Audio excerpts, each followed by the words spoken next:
Out of the latest political storms, with both campaigns in full damage control. Donald Trump's lewd talk about women is sending shockwaves through the Republican Party. Meanwhile, Hillary Clinton is dealing with the revelation of what she told bankers in those big money speeches. And we're just hours from the second presidential debate tonight in St. Louis. In a moment, we'll speak with John Podesta, Clinton's campaign chairman. But first, live from Trump Tower, former New York City Mayor Rudy Giuliani, a top advisor to the campaign. Mayor, let's start with the tape of Trump talking to Access Hollywood's Billy Bush back in 2005. He brags about hitting on a married woman, and then he says this. You know, I'm automatically attracted to beautiful. I just start kissing them. It's like a magnet. You just kiss. I don't even wait. And when you're a star, they let you do it. You can do anything. Whatever you want. Grab them by the I can do anything. Mayor Giuliani, we had booked Kellyanne Conway, the campaign manager, for this morning, but late last night, the campaign pulled her and said that you were going to be our guest. We're always happy to have you, but I got to ask you, was Kellyanne Conway unwilling to defend Trump's remarks about women? Well, I don't think anyone is going to defend his remarks. Is Kellyanne still a very strong supporter of Donald Trump, and does she believe he'd make a better president than Hillary Clinton? Absolutely yes. So I think this is a question of scheduling and not being willing to explain. No, I'm not here to defend his comments. If he were here, he wouldn't be defending his comments. His comments were wrong. They were very wrong and reprehensible, and he has said that, and he's apologized for it. And I think what you're looking at is a man who's gone through 14 months of running for president, understands the weight on his shoulder of all of these people who voted for him, who believe in him, who believe he's really has a movement to try to change this country, to have outsiders kind of take it back from the insiders who have been running it and in many cases ruining it for quite some time. So I think the point that we'd make is he has apologized for this, and we believe if you get to the issues, he's the candidate that is much better suited to run the country than Hillary Clinton, who has her own set of flaws. We're going to get to those in a moment, but I want to stay on Donald Trump. Around midnight on Friday, Trump put out a statement apologizing for his comments. Here's a clip of that. I've said and done things I regret, and the words released today on this more than a decade-old video are one of them. Anyone who knows me knows these words don't reflect who I am. I said it, I was wrong, and I apologize. Trump says the words don't reflect who I am, but Mayor, there's a long history of Trump making aggressive moves on women. He's been sued for sexual harassment, and there are decades of insults of women. Don't these words reflect exactly who he is? No, they don't. I know Donald Trump for almost 30 years. Doesn't reflect the man that I know. I've had many conversations with him. I never had a conversation like that with him. I know a man who's been a wonderful father, who's brought up remarkable children, including 2 wonderful daughters and 3 granddaughters. And he's always dealt, in my time with him, he's always dealt with women with great respect.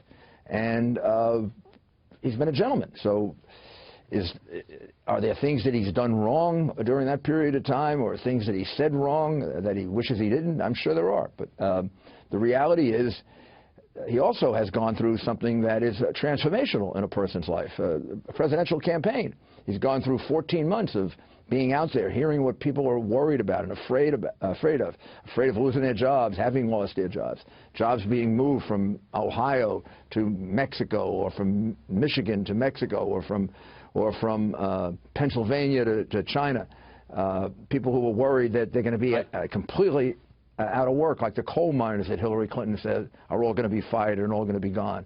So these things weigh on you as a person. I went through it, and they make you a lot more serious, and they literally make you into a different kind of person. I think September 11 and running for president made me into a different kind of person. I don't mean to interrupt. I want to get to a couple of other issues, though, and I know you want to talk about the hacked emails.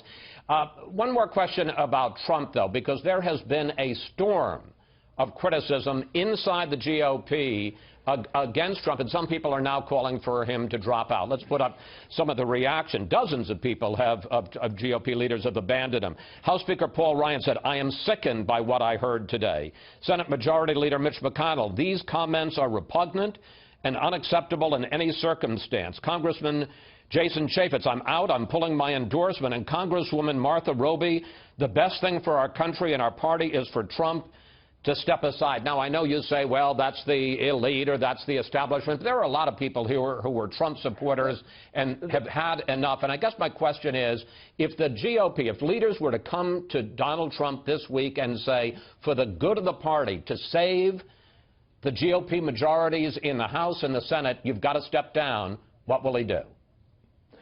Donald Trump is running for president. He was selected, and many of those people are good friends of mine. In fact, I think they all are. And their opinion is given a great deal of weight and consideration. He has. But he was selected by, millions and millions of Republicans who still very much believe in him, who I think are more willing to forgive maybe than some others, and more willing to realize that this is a different man today than the man that was reflected in those comments. This is a man who has a very heavy weight on his shoulders of having to determine the future of the Supreme Court, having to deal with the rise in crime that last year was the largest number of murders that increase in the last 41 years. So that's what I would say. I would say he would listen to them, but I believe he's going to remain in the race. And in fact, I know he is. Finally, let's turn to the hacked emails of John Podesta, which indicate that Hillary Clinton was saying something very different from what she said on the campaign trail when she was talking in those big money closed-door speeches to Wall Street bankers. She says her dream is open trade and open borders across the Western Hemisphere. She says the people on Wall Street know best how to regulate Wall Street. And she says she is far removed from the struggles of the middle class because of the fortunes that my husband and I now enjoy. Your reaction? Well, I mean, and she also pointed out, I think, in one of them that she's a different person to them than she is than she has to be different politically. So we have two Hillary Clintons, which says we have a person who's a liar, because that's what she is. I mean, over and over again. I mean, I can go through her 302s, and Martha Stewart was prosecuted for one lie. I could have prosecuted her for 10 in her 302s, like she didn't know that C meant confidential. Come on, Hillary. You can put that one over on somebody, but not me. So we've got two candidates that have flaws. Now let's get to the issues. Who are going to be better on the issues?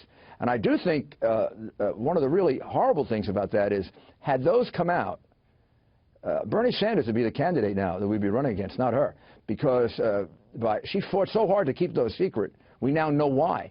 Because if she had run the way she ran on those tapes, for all those bankers, for all that, I mean, she got paid millions of dollars for saying that stuff. This is stuff she got paid for. She would not be the candidate. Mayor Giuliani, we're going to have to cut it short. We thank you. Thanks for your time today, sir. Thank you.